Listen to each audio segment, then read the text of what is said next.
Mr. Pond Boss, tell me what to do to make all my Lumber Lake dreams come true. Hello everybody, Bob Lusk, the Pond Boss, coming at you live on this Tuesday night. Let's have a little fun. Let's do a show. Let's answer some questions. Let's hang out. We'll talk to you. Bring it on. We'll start off. Looks like we have a viewer. All right, identify yourself. There's John Harrison. First up to bat, buddy. Good to see you, man. Hope things are percolating good over in your part of the planet, which I know they are because that's just the kind of guy you are. So I thought I'd start off talking tonight about some of the things that have been going on the last few weeks. Of course, last Tuesday night, we went to an election party, election return party. And it was kind of funny because we're hanging out with people that are our age, basically, except they all look way older than we do. That's my wife's comment, not mine. So, and they all really kind of wanted to go, the election results were great. You know, our nation was on a path of destruction. But you know what? That's not why we're here. The election can speak on their own merit, and the follow-up can speak on its own merit. Hello, Virgil Meyer up in Iowa. Good to see you, buddy. So I thought I'd start off talking tonight about some of the things that have been happening lately. That's, of course, when somebody says, hey, Bob, how you doing? I always respond the same. I say, hey, I'm still leading a pretty cool life. And for somebody that'll be 70 next March, 70, I'm having a whole lot of fun. And John, yes, the people have spoken, and they spoke it very energetically and loud. So I just hope that the rest of the people can hear it. Hello, John Dyer, making ponds great again. You know what? I like the way you're thinking over there in North Cackalack. So, and John was involved in some of this cool stuff that's been going on lately. I mean, we had the Institute of Higher Pondology, I think 3 weeks ago. The last 6 or 8 weeks for this guy has been a whirlwind. Because, I mean, we did the Hall of Fame induction ceremony. Then on the heels of that, I had a big event here where we live. And then on the heels of that, we did the Institute of Higher Pondology. And John Dyer was a big part of that. I mean, he came up with the idea to create an alumni, which Danny Mack from San Antonio, Danny Mack's been to the Institute of Higher Pondology. And so we started a Facebook page for the alumni of the Institute of Higher Pondology. And when I get a few minutes and have time to do social media again, I'll chime in with some thoughts there as well. But John's idea was to build a Facebook group. Duh. It's one of those palm to forehead moments. And then on the heels of that, I went to eastern Kansas and western Missouri to work on some lakes. And there was some pretty cool stuff going on there. So I got to meet up with a guy named Bill Grant, who owns several tracts of land in eastern Kansas and western Missouri, and he just is absolutely smitten with fishing. And he's done some cool things. I mean, he's one of those few individuals that owns his own electrofishing boat, for crying out loud. And he's got several reclaimed coal mines that he's turned into fishing lakes. He's got a room where he can hatch rainbow trout eggs. He's got tiger muskies. So getting to sit, but what he was lacking was how to sit down and create a master plan. So it's kind of like, you know, when you get a jigsaw puzzle. My mother loved jigsaw puzzles. Well, she'd pour out all the pieces on the table, but she couldn't see the picture until she built the frame. And then once she built the frame and started plugging all those with the flat sides and the corners, you know, she would set all those aside. I remember watching her sometimes. I couldn't sit still long enough to watch the whole thing, but she would start sorting out the pieces, and she'd get all the flat edge pieces and figure out how they match, and she'd build the outside frame. Then she'd start putting the puzzle together in the middle. Hello, Jim Allen. Good to see you. We got several. Look at that. We got back-to-back Institute of Higher Pondology guys here. And that's kind of where Bill Grant is. You know, he's got the outside of his jigsaw puzzle put together, and he kind of sees the picture, but he doesn't know how to put it together. So we spent all day long, looking at ponds and sitting down and consulting and talking about how to create a master plan.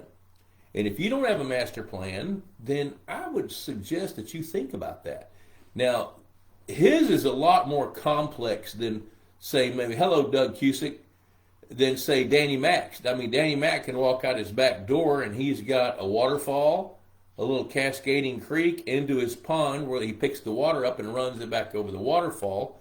So he's created a filtration system and he's got this beautiful water and feeds the fish, and he's dialed in on what he does. Whereas Bill Grant was trying to figure out what project to do next, because he's renovating lakes, he's growing fish, he needs habitat. So sitting down and creating a master plan for him was the objective. And now he's kind of got his brain wrapped around it, and he and his son are very passionate about this kind of stuff. And they've got a fathead minnow pond. Raise your hand if you've got one of those. Hello, Michael Eric. Fish for Thanksgiving, dude. So, and then the next stop was to go meet up with Greg Graves near Drexel, Missouri, who I helped him design his lake and then stock it and then oversee the management of it. Well, that lake has now got bass that are in their 5th year, and for over a year he's needed to cull some bass.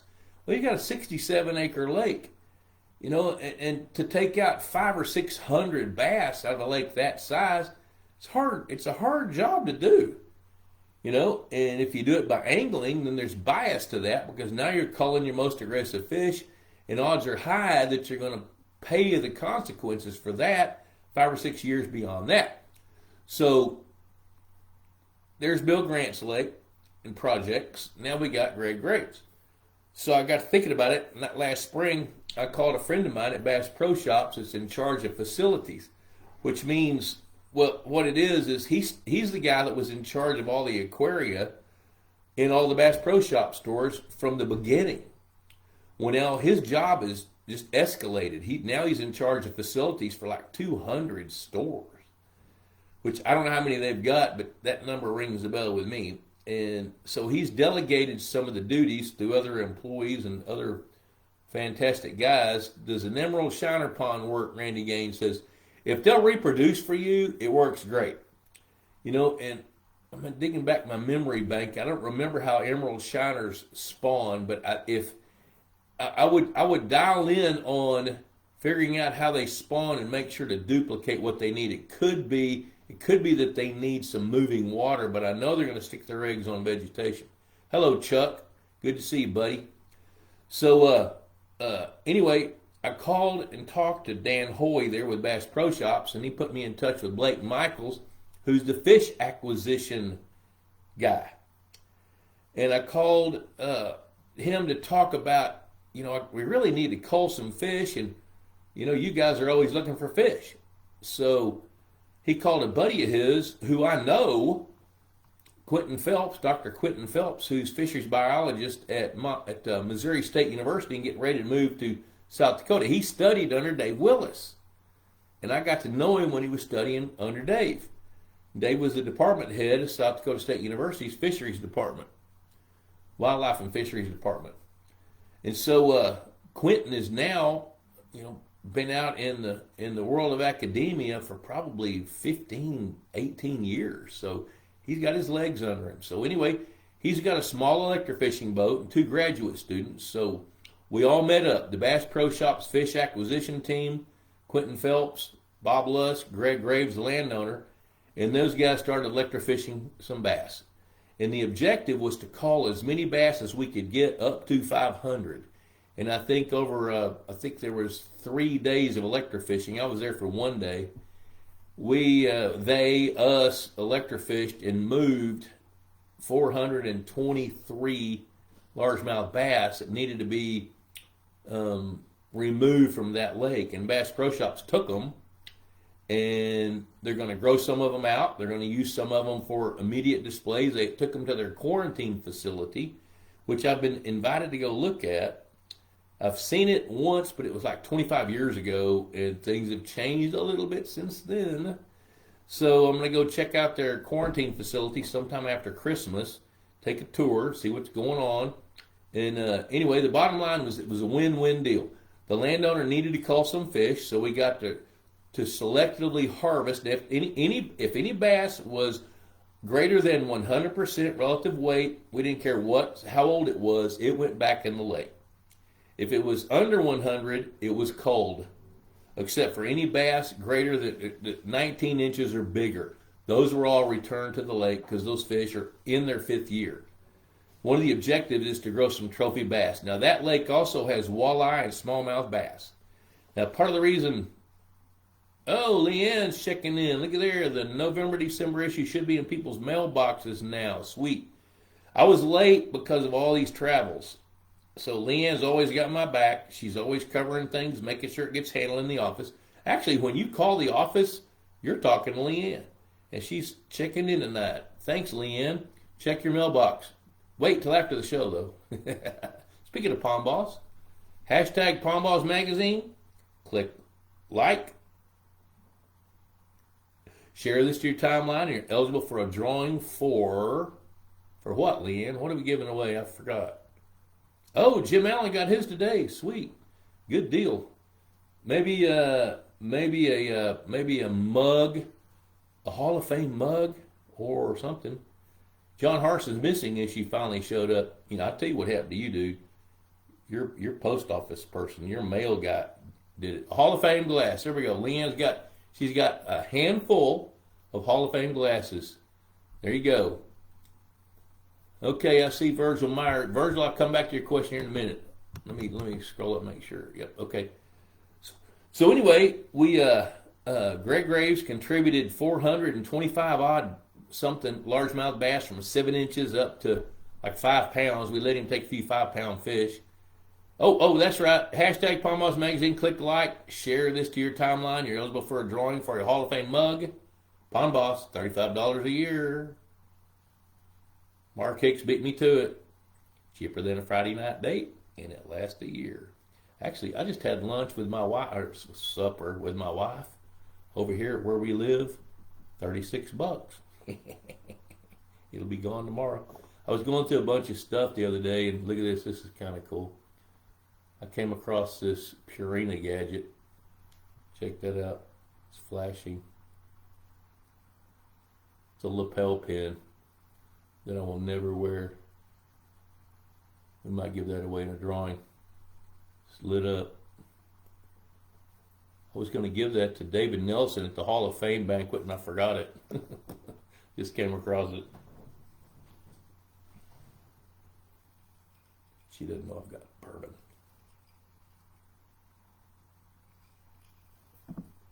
And water. Yep, water. So, all right, now let's go back to Virgil's. Danny Mack, please order more Palm Boss hats. Leanne, have we ordered more Palm Boss hats? We gave a bunch of them to the Institute of Higher Pondology folks. Danny Mack, I bet we can round up a Palm Boss hat for you. Kevin Matney from Erie, Michigan, checking in. There we go. All right. Up, Chuck, I see what you got going on. Hang on, I'm going to come back to you in a minute. Virgil Meyer, I have not added aeration to my pond yet. Should I have done that already? I would like to know your thoughts. Uh-oh. I'm clicking on see more. Okay. Okay, so Virgil, here's the thing. All right, now, Virgil built a lake. I coached him up on the habitat plan and helped him with his stocking plan. And that lake was built. Virgil, help me out here. I'm thinking your lake, I think you started building it 4 years ago. And it filled up with water about 3 years ago. And then you stocked it. So now it's in its 3rd year, wrapping up its 3rd year. You know, the first few years of a brand new pond, and something else Virgil did that was really, really smart. He didn't leave a lot of topsoil in the basin of the lake. He put the topsoil where he wanted it, got down to clay, made sure the lake was sealed right, and he's in southeastern Iowa. And with a lake that doesn't have a lot of organic matter built up, like in topsoil or aquatic plants and, fish waste and siltation coming in. Now, of course, he is surrounded by crops, but he does have a pond immediately upstream that acts as a catch basin for silt. So, Virgil, you don't need aeration yet, but I would really start thinking about that. Because by about the 4th or 5th year, then you begin to have a higher level of fertility. Judge by your water clarity starting next spring. I think you can wait another year. The only reason not to wait is if we think that the prices are going to go up, and you got the dollars to spend on it now.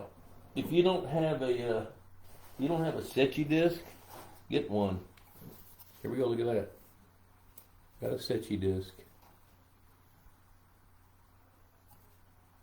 A real live worldly Setchi disc. It's one of our go-tos. It's how we monitor visibility depth. Visibility depth gives us clues as to the fertility levels, the plankton growth, the plankton bloom. So, okay, you know what? You asked me what time it was. I just built a watch. Should I have done that already? No. My thoughts are look at it for next year or the year after. Now, we could talk one-on-one about that. And when you get ready to build an aeration system or put one together, it needs to be engineered exactly for your pond. So if you go to the resource guide at pondboss.com, we've got several companies that are dialed in on this. And they'll help engineer the right system for you. I think, Virgil, a bottom diffused aeration system will be what you want at some point. And you're still a little bit away from needing it, but it would be smart to go ahead and start looking at it. There's my answer, and I'm sticking to it for now. I might change my mind in 30 minutes. I doubt it. Chuck Angeloni, how many pounds of bass per acre should be taken out per year?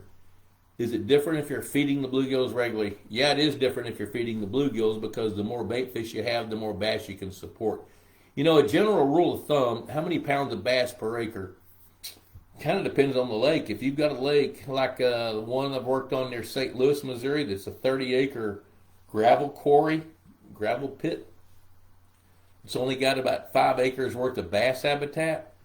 You don't take out nearly as many pounds per acre as though you've got one like Virgil's got, which he's maximized his habitat for the size of the lake. So like in Virgil's lake, when it's time to start harvesting bass, what I'm going to tell you, start culling bass 14 inches and under that are underweight. If they're under 100% or relative weight of 100, that's when you need to start culling some after the 3rd year of stocking. So how many pounds of bass per acre? Typically, the typical recommendation is 20 to 25 pounds of bass per acre spread out over the course of a year. You don't want to come in all at once in a 10-acre lake and take out 250 pounds of bass at once. Now in this lake that we harvested fish last week or week before, I've already lost track when it was. Yeah, it was Friday a week ago.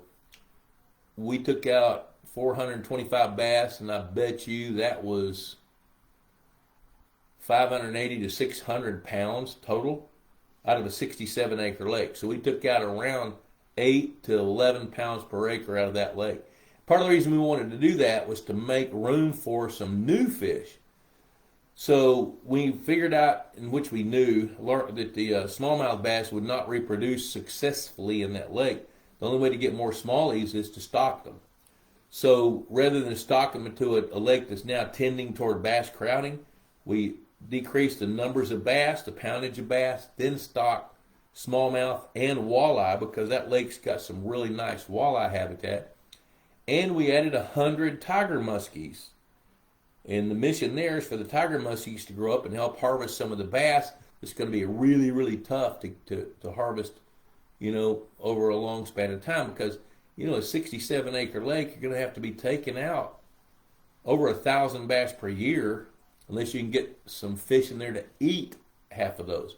That's what we're trying to do. And of course, Bass Pro Shops is all in. They love it because they're always on the lookout for some more bass. All right, Leon's got hats, so there you go. Kevin won a hat. Michael's magazine came in 3 years ago. Okay, there you go. That's it. Hey, Jason. Oh, yeah, dude. I mean, you. Hey, I sent a guy to you. I can't remember who it was. I gave him your phone number who wants to go crane hunting, Jason. So if somebody calls you, that's blame me. All right, let's see here. John Harrison, a few weeks ago I told you I was going to switch my aeration from running at night to daylight. Haven't checked the temperature of the water, but the fish are feeding good again. Well, that makes sense. You know, running that aeration system now as we get into the fall and the temperature begins to drop, running at night is going to lower the temperature, where running it in the daytime is going to increase the temperature just a little bit. And I'll tell you this, whenever the water temperature hits about 55 degrees, you don't need to be aerating as much. As a matter of fact, you can pretty well shut it off, because once you hit 55 degrees, the water's affinity for oxygen has gone up. This aeration system has done its job for the season, and you don't need to run it. And once the water temperature gets into the 30s, the only reason to run it is to keep a hole open in case you have a risk of winter kill. So, there you go. There's the answer to that. Virgil, 36 to 48 inches. You know, when you got 36 to 48 inches of clarity, that's really good. You know, and it's not as productive fish-wise as water with clarity 2 feet, but 36 to 48 inches suggests to me that you don't need to worry about aerating. Jason Foley. Jason is a fantastic guide, and he's very passionate about fishing and hunting, and he does a good job. So if you guys want to go out to West Texas and take a look at, hey, you know what, Jason? I'll tell you something I want you to do. Take a minute, and I want all of y'all to do this. One of our sponsors is Bird Dog. Jason, go to birddogit.com and look at that. Now, for total transparency, that's my son's company. And basically, Jonathan Lusk, who is a go-getter, and his name doesn't have to be Lusk to be a go-getter. He's a go-getter no matter what his name is. That kid, hell, he's 40-something now. That man is kicking butt, taking names. He came up with a really great idea. He came up with an idea. He called me a little over 3 years ago, and he says, hey, Dad, I got an idea. He says, you know, here I am. I'm raising kids. I want to take them hunting, and I either have to have a lease, a friend with a ranch, or work with an outfitter. That's the only way I can do it. He says, I'm not going to do a lease because, first of all, leases have changed. There's way too much liability on the leasees now. I mean, the lessor wants you to take care of their fences and take care of their property, and not only take care of food plots, but take care of other things. If a cow gets through the fence and the truck hits it, the leasee's liable for it. You know, so I don't want to do any of that, and I don't have time to take care of a lease. I don't want to go fill feeders every weekend. I'd rather pay a premium and go hunt. But if you work with an outfitter, well then, you know, you got to plan it out months or even years in advance before you can do that.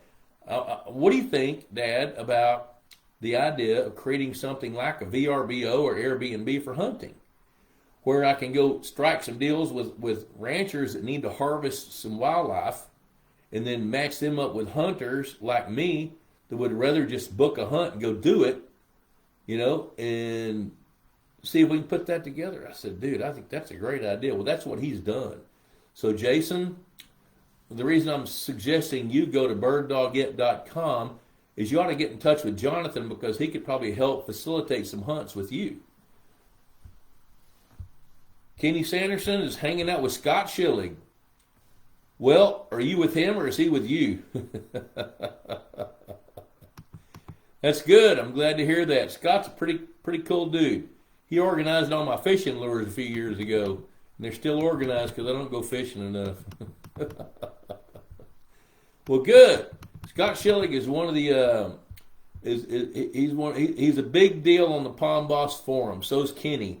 Those guys spend way too much time on the Palm Boss forum. Got to pick on you a little bit. He's with you. Well, there you go. So he made some miles and headed to Kansas. But you know, Scott, he kind of likes to do that. He really does. So I hope you guys are sitting there sipping something good, Kenny. Scott probably is. I don't know if you are or not. I'm going to answer Reed Gaston's question, but Kenny, I want you and Scott to dig down into your brain trust right there and come up with a really hard question. I know it's asking a lot, but I'd like something tough, so I have to think. Give me something. Yeah, I feel the steam coming out of their heads right now. Hope your guys are around a fire.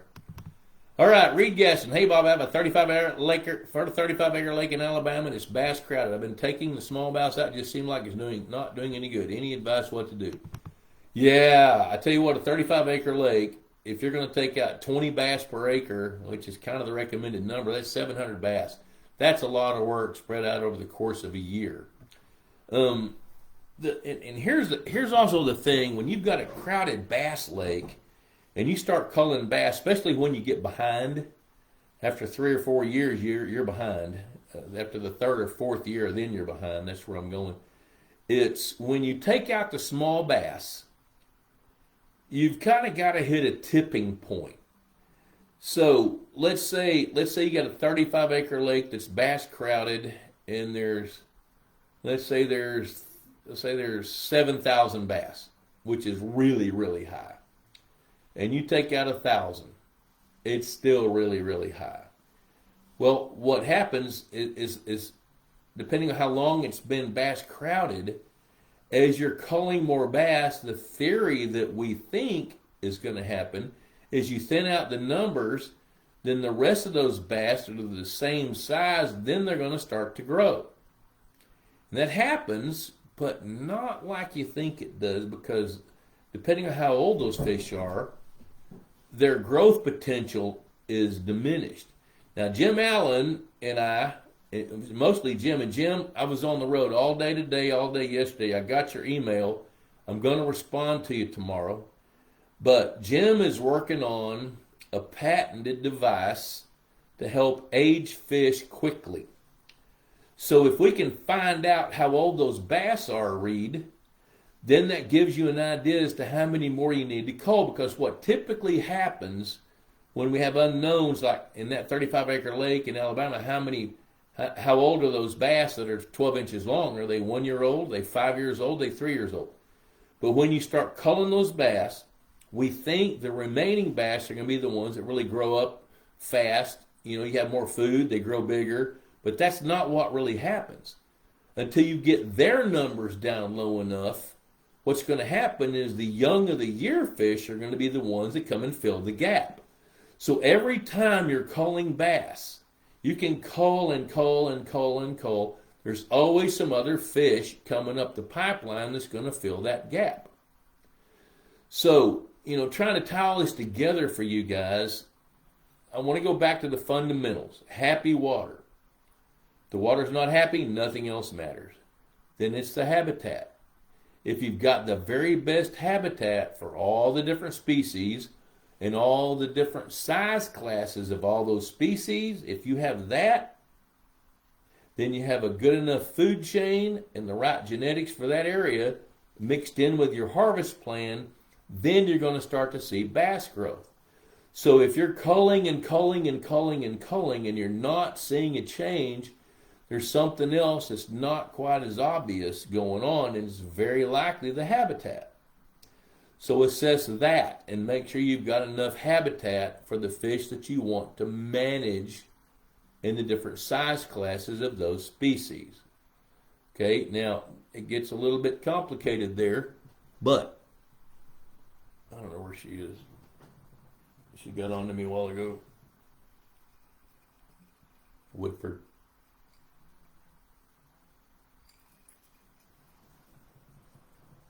I'm trying to make you think I'm scared of my wife. Kind of am. She keeps me humble. So where were we? Okay, so we're culling bass. So my advice is to keep culling, and something else is, I don't know what size your bass are. They don't really have much of a value to try to sell them, especially if you got any age to them. I don't know the laws of Alabama, but keep culling. The more you cull, And I tell you, here's another good piece of advice. Weigh and measure the fish that you're catching. For example, if you catch 30 bass and 28 of them are underweight and you cull those, then you throw 2 back, then you fast forward 6 months and you catch 30 bass and you cull 20 of them and 10 of them you throw back, that's how you know you're making progress. So weigh and measure the fish, plug them into the spreadsheet. If you don't have our spreadsheet, email me. Say, hey, Bob, send me the spreadsheet. Then you guys plug in the links and weights. And by the way, Jim Allen is the one that fine-tuned this spreadsheet so you guys can use it better. So track that. Weigh and measure some fish. Feed the bluegills. Keep culling. And at some point, you'll see it turn around. But you won't see it turn around until you've culled enough that the young of the year bass coming up the pipeline, when you catch those and their relative weights are high, then you're going to see a difference. So let me see here. I'm going to scroll down here a little bit. That took some time. Mark Dyer's having connectivity issues. I don't know if that's me. There he is. All right. Travis Paul Smith. Boy, it's been a coon's age since you've been around, dude. I'm glad you're in here, buddy. Let's see here. Let me see what you got.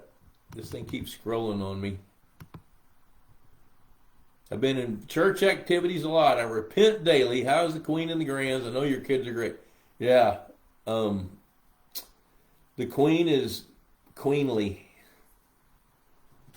She's around here somewhere. She got a bunch of packages today. She's working on Christmas gifts for grandkids, all 13 of them. I don't know, I don't know what you guys do, but my wife, I'm trying to figure out how to follow this, whom I love dearly. She buys 27 pairs of pajamas every year for Christmas. Can you just, let's process that. 27 pairs of pajamas. And you know what's irritating as heck is all the little ones love them so much, they wear them till they can't wear them anymore. They outgrow the darn things, and she's just got, I don't know how she does it, but that woman knows how to, one of her godly gifts, Travis Smith, is gifts. She's just got a knack for that. And all I have to do is pay for it. She does it. Yep. Well, and you know what, Travis, since I hadn't seen you lately, heard from you lately, it was about a year ago in September that I had all 13 grandkids together for my daughter's wedding, which happened out here where we live. And I was pretty sure after that the next time we get them all together would be at a funeral. And I don't know if I'd be able to look at them then. But they were all together again about, I don't know, 3 or 4 weeks ago at the Hall of Fame induction ceremony. So I got to hang out with all of them. That was very cool. Mark Dyer. So if you call, and I love those grandkids. We spend way too much time with them, and we don't spend enough time with them. But we spend way too much time with them. So if you call adult rough fish, what is most likely to fill that void? More rough fish. So Mark is saying new rough fish recruits or increased numbers of both. You'll see both things happen. What'll happen is when you call adult rough fish, there's going to be more rough fish fill the void until you get the tipping point where there's enough predator-style sport fish. Mark's up in Nebraska. So where he's going is until you get enough crappie to eat baby carp, or baby gizzard shad, and a largemouth bass, enough of those to be doing the culling for you. So you'll get new rough fish recruits. The thing is, typically, I'll tell you what I've seen most, especially because Mark lives on a reclaimed mine as well that was tainted by floods several years ago, where the Platte River communicated with his lake, and he ended up with a whole bunch of trash fish. So the more you cull those trash fish, the more space you're going to make for predator fish and their prey. So as long as you make it an ongoing onslaught, trapping, culling, whatever you can do, trot lines with dough bait or whatever, then you're going to end up getting ahead of them at some point. Here comes Kenny Sanderson's thought. If it takes 10 pounds of forage to put 1 pound of weight on a bass, how much forage does a 1 pound need per year versus 3 to 5 to 7 pound bass? A 7 pound bass is going to consume close to 20 to 25 pounds of bait fish per year to hopefully get to 8 pounds. And a significant amount of that 8 pounds is going to be eggs. So as the bigger a bass gets, a largemouth bass, even smallmouth bass, the bigger they get, then their conversion rates drop because they have a higher energy demand, not only to metabolize and to be able to move, but also to reproduce. So there's a whole lot of energy spent on egg production, and of course when you talk about a 3, 5 pound, 7 pound bass, those are all females. So they need a lot more bait fish. So a 1 pound bass needs, to get to a pound, takes 10 pounds. It's going to need another 10 pounds plus 5 to maintain 15 pounds to get to 2 pounds. Then to get to 3 pounds, it's probably going to take another, from 0 to 3 pounds, it's probably going to take 50 pounds of bait fish to get to 3 pounds over the span of time, whatever that is. Whether it's like in the South, you can go from 0 to 3 pounds in 14 months. Whereas with a 5 pounder, that 5 pounder in the South is going to be at least 2 years old if it's the best of the best, and it's going to take 100 pounds of forage fish to get to 5 pounds from 0. So there you go. Try something tougher. They're laughing. They're laughing at me. I know it. I can hear them. That's funny. Okay, to stay healthy, it's gonna take, to stay healthy, a 3 pound bass is going to need 12 to 16 pounds of bait fish just to maintain its weight for the course of a year. And if it can get another 10 pounds on top of that, it'll gain a pound. Which, that's what they do, because what happens when a bass is 3 pounds, now it's feeding on 10 to 12 inch bass. Or 10 to 12 inch, whatever it can get, gizzard, shad, or whatever. Okay, you know what? It's a little after 7. Kevin Matney, my pond is so far down, it's at the end of my dock, about 36 inches low. I'm seeing that a lot. But you know what? We've been blessed with some rain. As a matter of fact, looking out at the river, our flow rate 5 days ago was 19 cubic feet per second. Now it's 7,000 cubic feet per second, which a lot of water coming downstream on the Brazos River. So we hope to see the Christmas picture. I hope to have a Christmas picture. Okay, let's see here. Travis, you answered that question perfectly, boss. I'm married to a Latina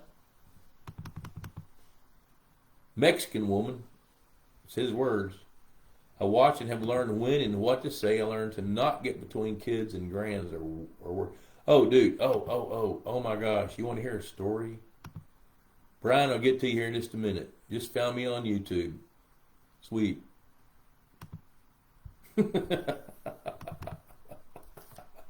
Oh, Kenny, you're killing me. That's hilarious.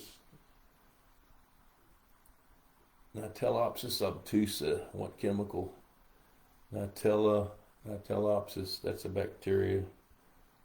Okay, really, I'm so glad you did that. And I'm going to look it up. And I'm going to tell you.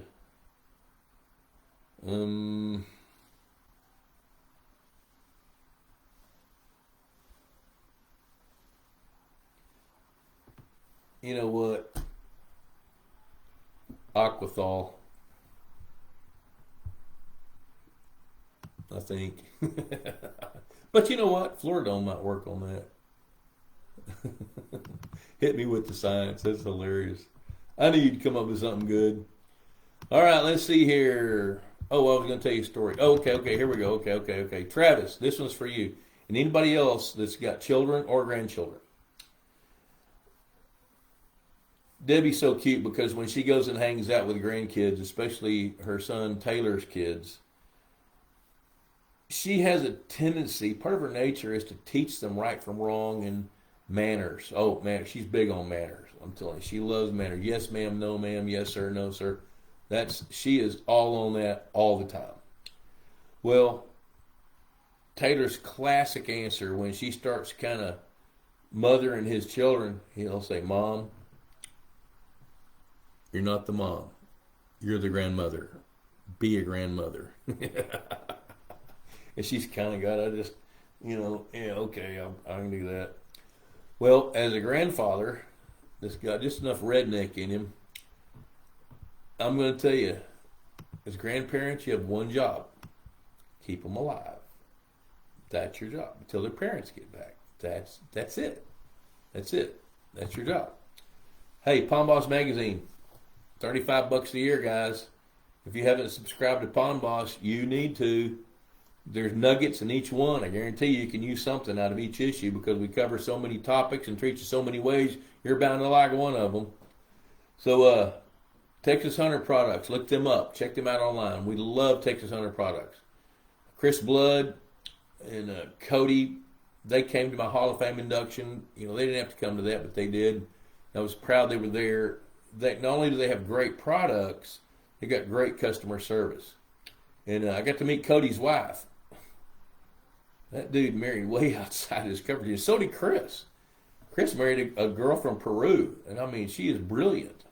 And good gosh, Texas Hunter products are really good. And the Purina Mills guys were there. Kurt Schultz came all the way from St. Louis. David Nelson, my good friend that lives in the Metroplex, they came to celebrate. And I'm honored to be able to have helped them develop products over the years. Yeah, they got marketing issues, but they have great products. Kenny can tell you some about the marketing issues because he's out in western Kansas and struggles to get the supply chain going for him. But they're really good. David Schneiderman, Easy Docs of Texas, check him out. Check out Easy Docs. He usually watches this show. I don't know if he's here tonight or not. He hadn't chimed in. And then look at Bird Dog It. BirdDogIt.com. If you love to hunt, Jonathan can put together and orchestrate some really good experiences. Anywhere from hunting hogs from a helicopter to alligator hunts in Lake Charles, Louisiana, to a father-daughter doe hunt to help your 12-year-old daughter get out in the woods, wear camo, and put some meat on the table. Brian Gillespie, let's see what you got here, Brian. New here, just found you on YouTube, love the content, and I've been catching up on your videos, so forgive me if you've already covered this. What do you recommend stocking, type and quantity, in small 1/4 acre feeder hatchery pond? It's spring fed so it stays cold, and it's only roughly 5 feet deep. The plan is to use this small pond to produce feeder fish for the bass in my attached 10-acre pond. Should I stock fatheads and bluegills? I'd like to stock prawns too, but believe it's too cold for that. By the way, I'm in Sand Hills, North Cackalack. You know what? I tell you what you do. I know the Sand Hills in North Carolina. I've worked on lakes all around the Sand Hills in North Carolina. The best one was over at near Laurel Hill, Laurinburg, North Carolina. And I think your water is going to be too acidic to stock prawns. So if you want to stock prawns, you need to do your water chemistry. Because if you don't have any alkalinity, they don't have what they need to develop their shells. So I would look at that. Do your water chemistry first. See what your pH is. See what your alkalinity is. Check the hardness and look at that. Then the second thing is if you've got a 10-acre pond, I'm going to tell you you will need more, and you're going to grow bass. You're going to need more bluegill than you do anything else. So my first recommendation is that you stock bluegills. Now, there's two reasons to do that in the Sand Hills in North Carolina, and this is also apropos for other areas of the country. If you can grow in a 1/4 acre pond, you can grow in a 1/4 acre pond, you can grow somewhere north of 20,000 bluegills per year. And some of those are going to grow fast and get bigger.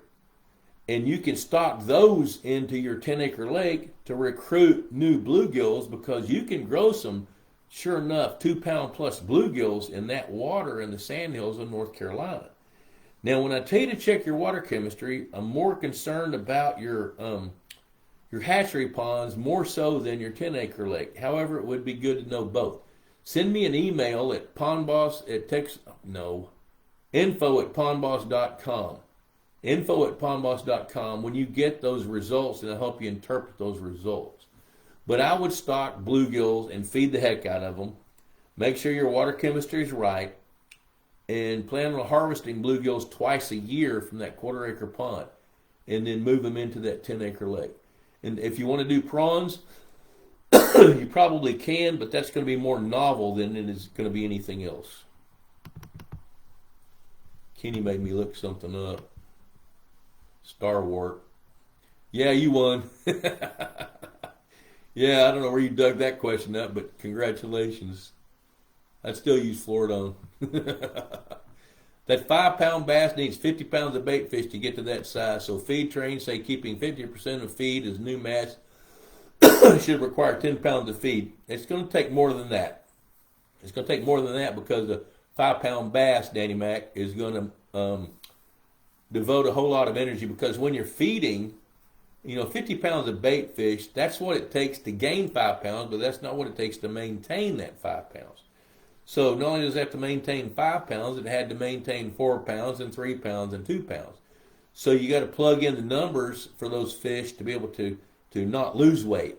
So gaining weight's one part of the equation, but not losing weight and gaining on top of that is the second part of that equation. Mark Hicks, golden shiners do well. Golden shiners do well. Bluegills are the backbone of the food chain. That's why I said bluegills. Starry Stornwort. Yeah, you didn't even know what it was till you had to look it up like I did. I don't know any scientific names except Micropterus salmoides or something. Mark Dyer got to be in the electric fishing boat. Yeah, you got my butt. Are you by a fire or not? And what are you sipping on, Scott? You got to be sipping on something.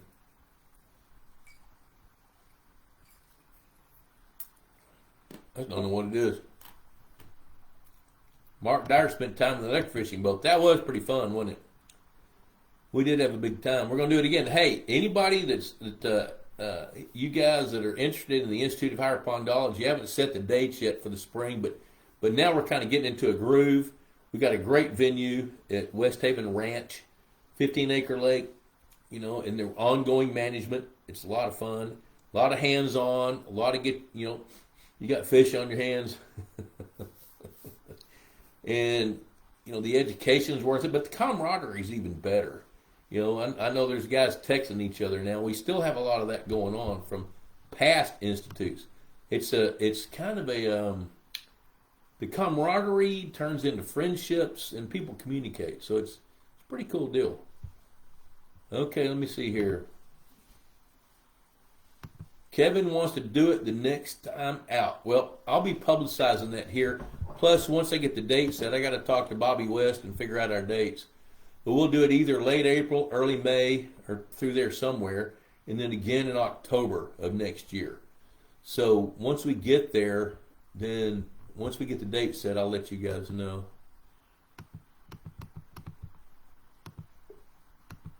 I'm yawning. I don't know why. Travis Paul Smith, his subscription is due in January. That's one thing good about Leanne. She keeps on top of those renewals, even though a lot of the renewers don't. Okay, guys, throw some more questions at me because I'm fixing to wrap it up. Go sit down and watch Fox News or something and find out who Trump's appointing to his cabinet and all that. Scrolling back through here. Nitolopsis obtusa. And I know you had looked that up. You didn't just pull that out of some damn magic hat. You don't even have a magic hat.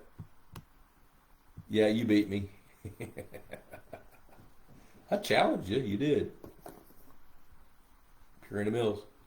So hey guys, let's see here. I think I may just wrap it up. We've been going for 49 minutes. You guys have hit me with your questions. Info, yeah, you can still hit me at info@palmos.com. For feeding fish, do it until the water freezes. Do it until the fish quit eating. But you know what, though, Virgil? I'll tell you what I would do. Once the fish stop feeding, I would cut back on the feed. And then once the water freezes and you got ice, then quit. Because they'll still have a few fish that are going to feed on that feed even when the water temperature is in the low 40s. Mark Hicks is going to throw one at me before I cut out. Is there any pros or cons with stocking eels and a catfish hybrid striped bass pond? There's no cons to it. Just I don't know how you hold them. They're slippery. With that, I'm going to wrap it up. So, hey, love you guys. Appreciate you checking in tonight and watching this. You kind of helped me keep me going, especially Scott Schillig and Kenny Sanderson hanging out around the fire. You never did confirm that. I'm just going to assume you are. Hey, Ron, raise some smallies, dude. Danny Mac, love you, buddy. So until next Tuesday, I don't know where I'm going to be, but I'm going to do everything I can to be hanging out with you. So pondboss.com. Don't forget about Bird Dog It. And see you next Tuesday. Adios for now.